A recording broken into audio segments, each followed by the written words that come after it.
समंदर हमेशा नासिर को अपनी तरफ खींचता था। वो माहीगीर बाप का बेटा था, लेकिन गरीबी ने उसे किसी बड़े काम की तलाश पर मजबूर किया। शहर के एक साहिल पर उसे एक ऑफर मिली, एक पुराने कार्गो शिप सिफेत पर मुलाजमत।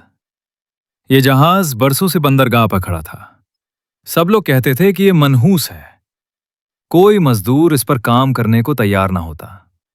मगर नासिर जरूरतमंद था, पैसों के बगैर उसका घर न चलता।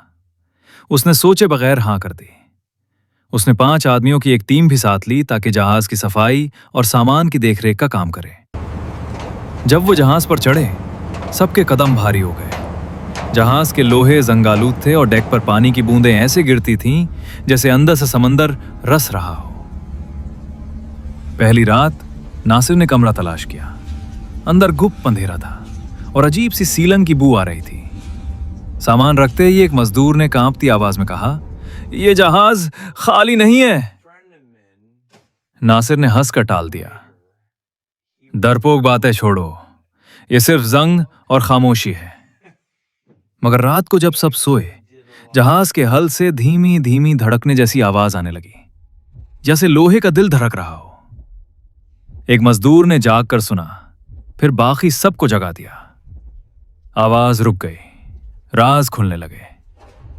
अगले दिन नासिर ने जहाज की नीचे वाली मंजिल देखी। वहां खाली क्रेट्स बिखरे थे, लेकिन दीवारों पर अजीब निशान कुंदा थे। समुद्री शक्लें, मछलियों और इंसानों के बीच कुछ ऐसी मखलूकात जिन्हें देखकर पेट में मरोड़ उठे। एक मजदूर ने कपकपाते हुए कहा, "ये निशान माहीगीरों के किस्से हैं।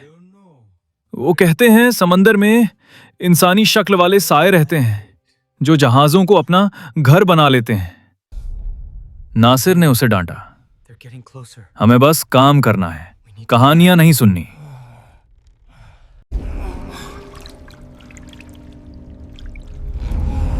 लेकिन उसी शाम एक मजदूर गायब हो गया। उसका बिस्तर खाली था और उसके कंबल पे गीला नमक जमा हुआ था, जैसे कोई समंदर की गहराई से आया हो। तीसरी रात तूफान आया, जहाज लहरों में डगमगा रहा था। नासिर और बाकी मजदूर डेक पर गए ताकि रस्सियां मजबूत करें।